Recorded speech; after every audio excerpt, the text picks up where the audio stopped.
Welcome back, friends, to another budget meal video. Today I have two budget-friendly oven-baked recipes. The first recipe will be this delicious tuna noodle casserole. Super delicious, super easy. And the other recipe will be this oven-baked anything but the bagel chicken with potatoes and onions. So easy. But first, we're going to start with this tuna noodle casserole. This came in at under $4.66, and I'll have all the measurements, ingredients, and the price breakdown in the description below. So for this recipe, you'll need a pound of pasta, you'll need a can of creamed chicken, you'll need 2 cans of tuna, and you'll need any leftover breadcrumbs, crackers, chips. I'm just showing you what I have to top it. And then of course, you'll need some sour cream. If you don't like sour cream, then don't use it. And also, I would suggest that you reserve some of your pasta water. So in this baking dish, I'm just laying out my pasta, which I cook according to its directions.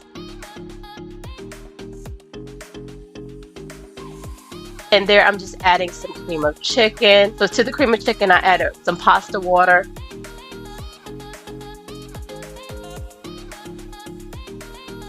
Then I'm going to add 2 tablespoons of sour cream. This is just to give it a little tang. And usually sour cream is something that everybody has on hand.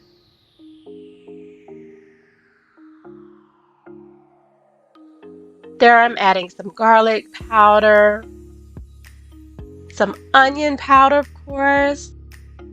And then I'm going to add my favorite complete seasoning. And you add whatever seasonings you like. And you add as much liquid as you like. Here I'm adding some parsley. And then of course I'm going to add my 2 cans of tuna. So those have been drained, and those are the ones that were packed in water. If you like the one in oil, then you use what you have, but I prefer the one in water. And I'm just putting that inside the baking dish. This is a super easy recipe, and all you're going to do is you're just going to combine everything right here. No need to get another bowl. And here I'm just stirring everything around. And if you like a little more liquid in your tuna casserole, then you go ahead and add that.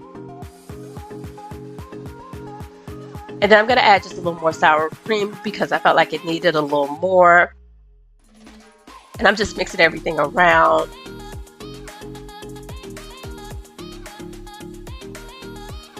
And this is simple, quick, and you can add veggies here. You can add whatever you like. As always, this is just a base recipe.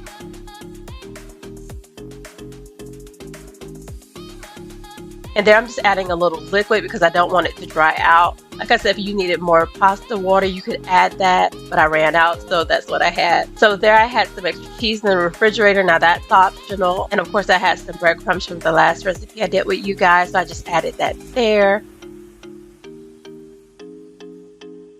And here I'm adding a little more cheese on top of the breadcrumbs.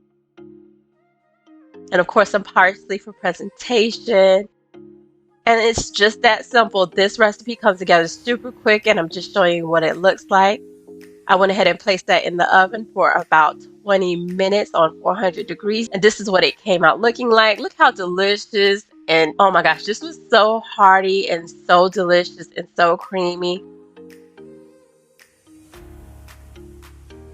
And I'm just showing you what it looks like once it's plated up. Oh my gosh, this was so good, so simple. This is such an easy recipe on a busy weeknight. Like I said, it costs about $4.66 to make, but you should have all these things in your pantry anyway. So super simple, super easy to put together. So I'm just showing you what it looks like, and we still had tons of leftovers. This was enough to feed about 8 people or enough for 6 people with leftovers, just depending on how much you eat. So now we're moving on to our anything but the bagel roasted chicken and potatoes.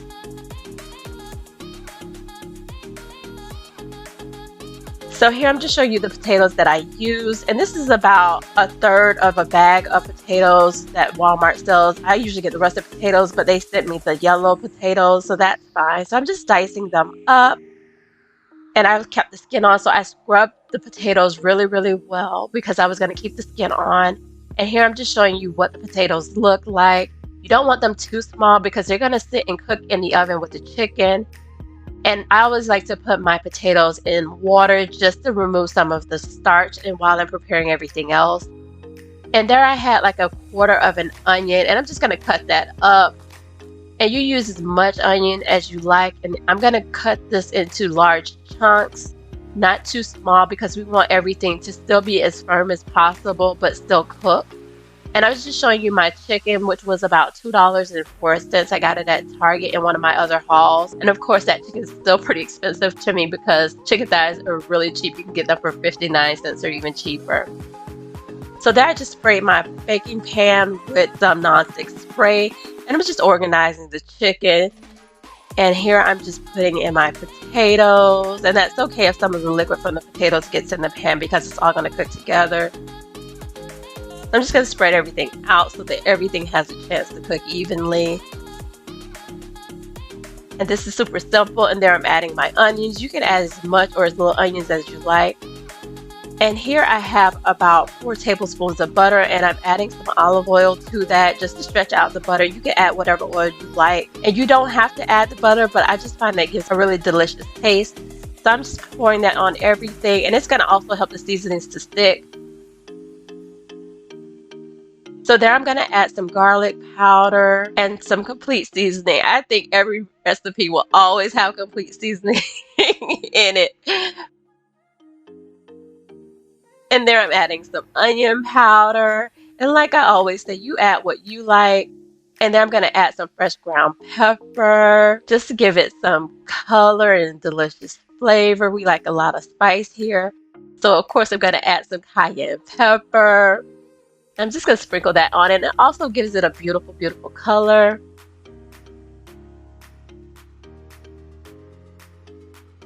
And of course, I'm going to add some paprika. I like to add paprika to chicken because it gives it a beautiful color. If you have smoked paprika, that's even better. And then here I'm just adding some Creole seasoning. You can add seasoning, salt, whatever you like, but I love this and I have tons of it, so that's what I'm going to use here. And you want to make sure you get into those potatoes because remember, there's no other seasonings that's going to happen here. And there I have some Italian seasoning. And I'm going to add half a lemon because I feel like lemon is so good with chicken, especially with this recipe because it just brightens up the flavors. So you can add as much or as little lemon as you like. It's not a requirement. I always have lemon and lime on hand. And here we are, guys, the star of the show, the anything but the bagel seasoning. Now, if you do not have this, you do not have to use this, but I've had this for over a year and I needed to get it out my shelf. If you don't have it, a good alternative is some garlic powder with some onion powder or minced garlic or minced onion, then salt. That's it. That's all that is. And here I'm just mixing everything around. And I went ahead and added some more paprika and some parsley. And I'm just giving you a look-see on how everything looks. It is beautiful without even going in the oven. It looks so good.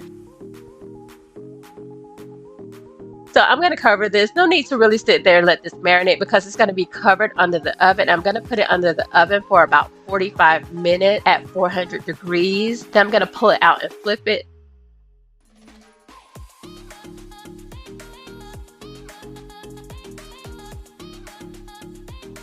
So here I'm just showing you what the chicken looks like after about 45 minutes in the oven. And you can surely eat this like this, but we like to have a little color and a little crispiness to our chicken and our potatoes. So here I'm just struggling to flip everything over. And it smells so good. Oh my gosh. Like I was saying, you know, if you don't have that everything but the bagel seasoning, you can use whatever you have. All it is really garlic powder or minced garlic and minced onion and some salt and poppy seeds and sesame seeds. And that's not a requirement because those two things actually don't add any flavor. It just adds texture. So here I'm just making sure that I get everything flipped over so that that nice liquid that's at the bottom of the baking pan gets on everything. That is such a good base for a gravy. So if you're going to eat this by itself, that is perfect because that's how we ate it, or if you're going to eat it with a rice. But this is enough for just a full meal. So there I put it back in the oven for about 10 more minutes on broil. And this is what it turned out like. And if you want to flip it again and put it back in the oven, that's even better. You just want to make sure that you flip your potatoes over again to make sure that nothing burns. And I'm just showing you what it looks like once it came out. The onions are perfectly cooked. The potatoes are super buttery. And here I'm just putting a little gravy over the chicken because we do not like dry chicken. No, no, no, no, no. Cannot have dry chicken. So I'm just putting over some of that gravy. And I didn't actually plate this up so you guys could see, because what I ended up doing is we ate this a little bit later on. So I just covered it over with the foil and let it just sit in its own juices and stay nice and warm. And when everybody was ready, they came and grabbed a bowl. This is a perfect fall meal. Super, super affordable. This actually can come in around $2.60 something if you needed to add the potatoes or the chicken based on the ingredients that I used. But as always, these are basic pantry and refrigerator staple items that you should have on hand. So it's just something that you can grab and put together. Super easy, super simple. You stick it in the oven and go. So guys, there we have it. 2 delicious oven baked meals that are super budget friendly. Less than $5 if you had to go out and purchase them, or definitely free if you have these items in your refrigerator. Thank you again for stopping by. And as always, please be sure to subscribe, like, comment, and share. And until the next video, guys, bye!